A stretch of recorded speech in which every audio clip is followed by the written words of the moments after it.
Welcome back to the channel, everybody. I am Auphanim.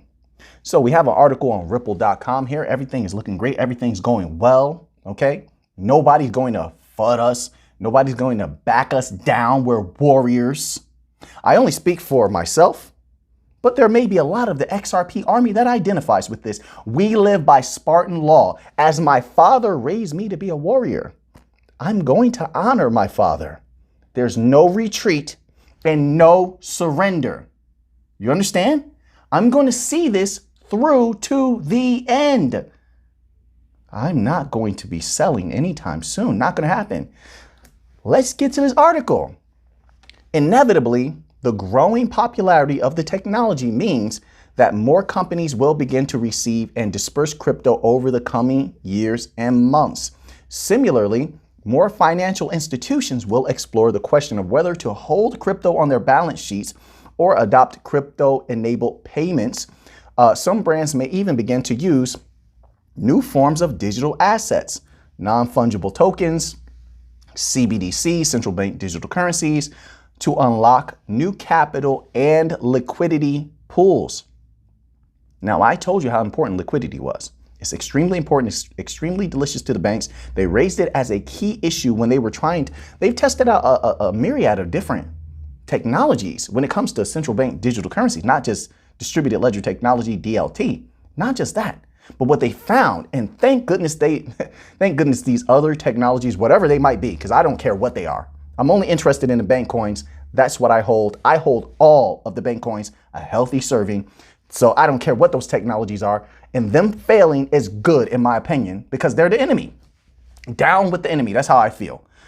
But they were having issues with whatever those other technologies were that they were trying to test out because the fees were too high because of not only the fees were too high because of interoperability issues. They raised that, but also because of intermediary fees. You still have to use intermediaries when it comes to some of these other technologies. And so what happens is they sort of are like the little brother to the legacy system. And as Danelle Dixon said from Stellar in that last video that we were covering, that's on the Stellar Foundation's YouTube channel, we as bank coin holders, or the foundations that run the blockchains like Ripple, Stellar Foundation, Algorand, we do not want to put out anything that's even close to being what the legacy system was, because it's terrible. So we don't want that. So we're here to remedy that. So what does that mean when it comes to XRP and XLM? It means that they are delicious when it comes to the banks. The banks love them. So then let's continue on here. It says, however, a more deeply integrated and fundamental use of crypto in business is necessary to progress towards mainstream confidence and utility. More innovation applications for crypto could include using it to enhance transparency. We know that they want certain ways to track the data and such like that. I think they're going to do it in a detached way, sort of like what the Graph GRT does, where it collects data from the different blockchains, but there's no identity attached to it. So they're able to provide this to companies to know how people are, what people are interested in or what they're buying. This is what I'm just assuming, okay? Don't quote me on that, but that's what I think. But your name and your personal information is not attached to it, which is also another good thing that was brought up on the panel that Stellar held. I know, but this is key. Pretty much when it comes to policy, this is across the board for all bank coins. That's why I can sometimes with the videos combine all the bank coins together. The policy is going to be across the board. It's not going to be one type of policy for XRP, another one for XLM. No, it doesn't work that way. This policy is across the board. So, let's continue on here, okay? Crypto can also give organizations more control and custody over capital by bolstering traditional treasury functions such as simple, secure, real-time money transfers. Key considerations when choosing a crypto liquidity provider. This is going to be interesting. Let's read this here. To maximize these crypto use cases, companies will need an enterprise-level liquidity provider. Ripple. Listen, Ripple. We want them to use XRP. You know that. That's what we're getting to, right? You're the enterprise that you want them to use. I get it, and I love it. Attack, attack, attack. Swing that sword, Ripple. swing that sword and bring home that money. Let's continue on here. I just had to have a good laugh at that. That was funny. One that can execute real-time trades with a minimum number of requotes or slippage. That was another thing they were talking about. Slippage, they do not want that, but that can be negated when you're using the banking coins, okay? Or slippage while delivering on high-level security and regulatory standards. Simplicity of integration and superior 24/7 365 uptime. Critically, a liquidity partner serving enterprises must also provide exceptional breadth of liquidity. That means a hell of a lot of liquidity. Now, I just want to say this real quick. Let me pause. This is why Ripple is creating so many anchors and establishing so many relationships. That's key also. So many relationships pre SEC settlement or SEC case being over, okay? Because with those relationships, all of a sudden, maybe I'm wrong on this. You're going to see a lot more anchors popping up for Ripple, a lot more liquidity providers for Ripple popping up. And I think a lot more corridors opening for Ripple when there's regulatory clarity. Maybe I'm wrong, but this is what I see happening as far as the different partnerships they're developing and relationships that they've been developing. As I'm looking at the institutions that they've been developing relationship with, it seems very strategic, and that makes sense. They're a for-profit company, so they're not just out here just meeting with people for no reason. Everything is meticulously done for a reason, and so this is very good. So when they say breadth of liquidity, you need a lot of liquidity, and that's exactly what Ripple is going to bring to the table for XRP, and that's good for us XRP holders, because man, if we have more liquidity, that ensures that banks are going to be using XRP a lot, and that XRP can serve the function that it needs, and everything can go off without a problem. What did I say before? We don't want the problems that Hyperledger Fabric just had. We don't want the problems that Consensus had. We need Ripple to set everything up the right way and roll everything out without a problem. That ensures that money is going to be coming in and it's going to be flowing without a problem. And the banks and large financial institutions have no complaints and have no reason to stop using the technology or to look elsewhere. Okay, but let's continue on here. Multi-asset liquidity is vital because it allows for improved prices and price stability, even with large volume orders, shielding businesses from high price swings due to large trades and market volatility. In order to achieve this, enterprise customers require a new way to source digital assets from the broader crypto market more easily and efficiently, designed as a turnkey solution for enterprise needs. Here we go. I told you, they're already ready. Designed as a turnkey solution for enterprise needs, Ripple Liquidity Hub will leverage smart order routing to source digital assets at optimized prices for market makers. That's brilliant. I love that. Exchanges and OTC desks. It will uniquely solve for the specific pain points of enterprise customers, avoiding intensive integrations through a streamlined API and eliminating pre-funding requirements to free up working capital. I can't remember what institution it was. I believe it was some commercial bank. My apologies, everyone. I read so many PDFs. It will blow your mind. So I can't remember them all off the top of my head, but I do remember that I was reading a PDF and there was a large financial institution, because that's the only PDFs I read are financial institution PDFs. And they were saying that they were tired of pre-funding. They literally were saying that. And I couldn't help but think to myself, as soon as I read that, XRP is going to explode. XRP is going to explode. They don't want pre-funding anymore. And Ripple, here comes Ripple say, hey, we have an infrastructure already set up for you. You don't need pre-funding anymore. And finality is near instantaneous. We're going to lower those fees. We're going to make sure that if you have to deal with intermediaries, which we're going to keep to a minimum, we're going to make sure that they're not tacking on these extravagant fees on top of that. They're literally making everything great for the banks, like irresistible. Like there's literally no negative at this particular time. There's no negative. That is great. Let that money flow. Remember, everyone, we're going to start with trillions, okay? But if we're talking about moving value, when we're talking interbank payments, you know what that is. All of these different commercial bank payments, the bank payroll alone, payrolls for states, payrolls for countries, Different digital wallets are going to be moving fiat back and forth for workers. I mean, there's so many facets to this. Then on top of that, like I said, always keep in mind the real estate value moving across blockchain. Take any piece of that and it's pretty good. Music royalties, music licensing, maybe people purchasing music via blockchain and crypto and stuff like that. I mean, there's so much going on. And when I say that, I mean, I'm looking at the big companies, okay? The large companies are going to want a piece of this to save some money. They want to save money.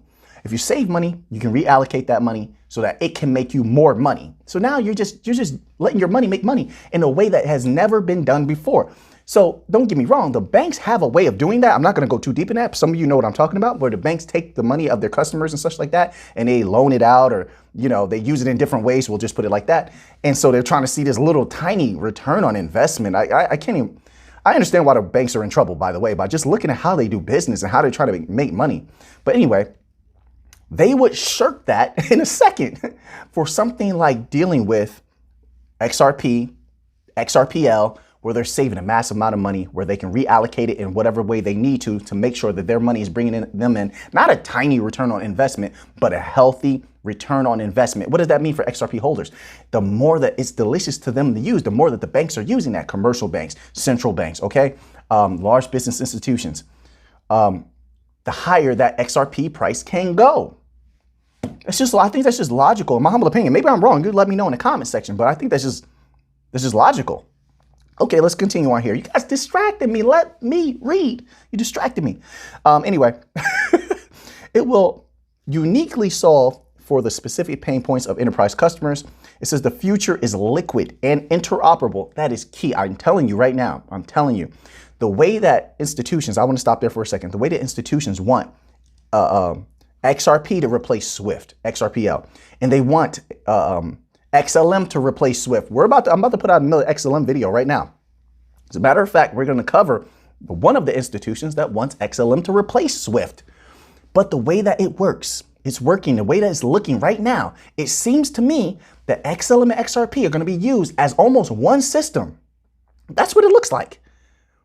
They're going to be used almost as one system, and because of interoperability, it will seem that way. They will flow seamlessly into one another. They do not get in each other's way. There's more than enough money for everybody, and both of them will experience, if everything goes according to plan, they will both experience healthy parabolic runs.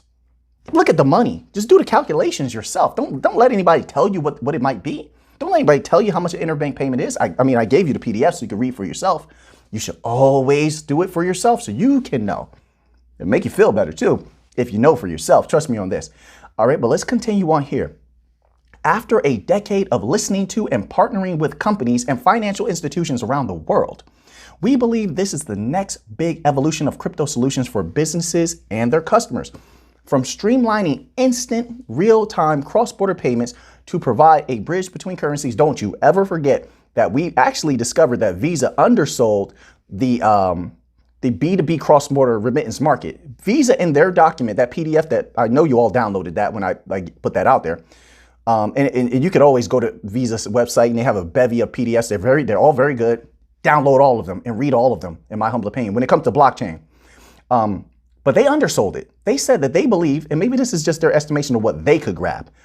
They believe that they could access, and keep in mind, they're working with Tala, which is utilizing XLM, that they could access $75 trillion in B2B cross-border remittances. But then when I did the research independently, and I'm looking up on Google, you know, look, I use a lot of different things to look up, to do research, just to make sure I'm not missing anything. So I might use Google, I might use Tor browser, Onion browser, whatever that's called, DuckDuckGo. I use it all just to make sure I'm scraping everything. I'm scraping the bottom of everything and the top, so I don't miss anything. But when I did the research, it was closer to like 100, it wasn't like $75 trillion, it was like $130 trillion. I think the range was 130 trillion to 150 trillion, something like that. That was the range. That is a lot of money. Don't you ever forget that B2B cross-border remittance market.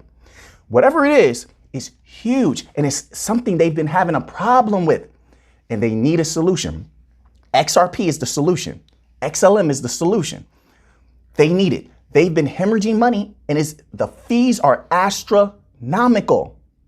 astronomical. They don't want that anymore. So in comes who? The XRPL, Ripple, Stellar Foundation, XLM, and say, hey, listen, we can do the same thing that you require more efficiently, no slippage, with almost non-existent fees. It's just about how they want to go about it, how they want to mold the system when you're setting up infrastructure, which Ripple is going to have a heavy hand in that. They're going to make sure everything's good. And if you're dealing with XLM, the Stellar Foundation, via Bit, I'm going to assume Bit has a heavy hand in a lot that's going on right now. But the Stellar Foundation will make sure that everything in some sort of, through some sort of, I will say like proxy, because usually they'll work through like Bit. You saw how Bit had a hand in the Ukrainian infrastructure setup. They'll make sure that the fees are almost non-existent. That is something that the banks and large business institutions cannot resist. They're tired of losing money. Who wouldn't be? That's just logical. But let's continue on here. Where did we leave off? Okay, so it says, if liquidity is the future, then interoperability is a key stepping stone to unlocking crypto's true potential and will pave the way for a more inclusive, widely adopted, and democratized digital economy. As a crypto liquidity platform, purpose-built for the enterprise, Ripple Liquidity Hub will help unleash this potential and accelerate the shift to a crypto-first future. I love how Ripple talks.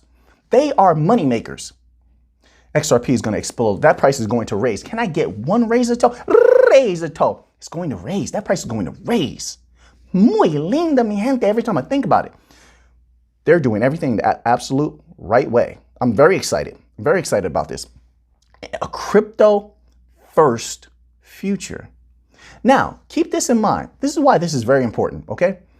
Ripple has had a bevy of meetings with the United States government, with the Fed. They're a part of the Digital Euro Association. That's 3.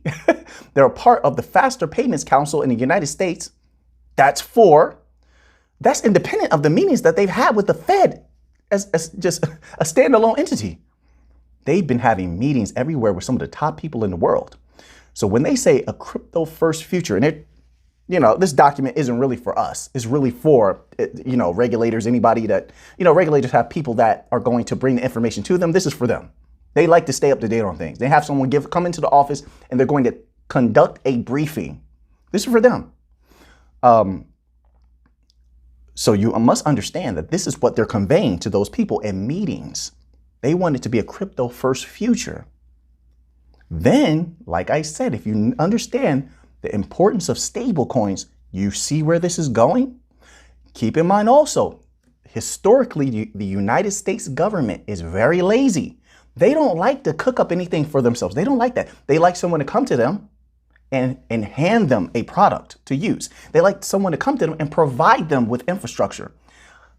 If that's the history, if that's the historical pattern, why would it change now? Who says it can't be Ripple that comes to them? Also keep in mind, Stellar has been having a crazy amount of meetings with the governments and all of these. And with all of these powerful entities, you just saw the video they had, right? Who did you have on that video? The Atlantic Council? They had Bank of International Settlements. These entities want someone to hand them a near perfect infrastructure with interoperability they can't lose. They're going to roll out MBDCs. They're going to roll out MCBDCs. And now they have a new type of CBDC that is very, very interesting. We covered that also in the members only section. Click that little join button. We also covered that. They have a new type of CBDC that they're working on. But also they covered that new CBDC in that Stellar video. If you just want to sit through the whole thing there. But they gave a lot of good information. It's on Stellar Foundation and it's going to affect a lot of things. And it raises some very interesting possibilities. You'll see. Once it's uncovered and stuff start getting more popular, you'll understand. But that price is, in my humble opinion, this is not financial advice. I'm not a financial advisor. I'm telling you from my research, and this is just my opinion, not financial advice. That price, I don't know when, that price is going to raise like you wouldn't believe. And the new type of CBDC that they're talking about, it made things that much more delicious. You'll see. And I hope they go that route. And I hope they do the staking that they were talking about. Don't you ever forget the Bank of International Settlements. And maybe they won't go this way. Don't you ever forget that they postulated that they could possibly allow staking. I don't know who will be allowed to do it, but just imagine staking with the banks. Where would that price go? You think it's going to stay where it is now? You think it's going to stay at 75 cents, 80 cents, 90 cents? You believe that? Do you really believe that? What? I have to have a good laugh. Hey, listen, this is not a quick money plays. There's a lot of quick money plays out there. This is not one of them. This is a patient game. This is a game of chess. This is the Warriors game. We're on a field. This is war. Wars don't go so quickly. We're in the battlefield. I'm going to swing my sword. Ripple is clearly swinging their sword. So now that you have that information, what are you going to do with it? I know what I'm going to do with it. So until next time. Wait, I slapped the desk too hard. Let me rub my desk and mess up my desk. I'm just kidding. Somebody out there's like, Auphanim, what kind of cheap desk you got that gets injured when you slap it? I'm just kidding around. I like to make some jokes. But now that you have that information, what are you going to do with it? I know what I'm going to do with it. So until next time, let's get to the money.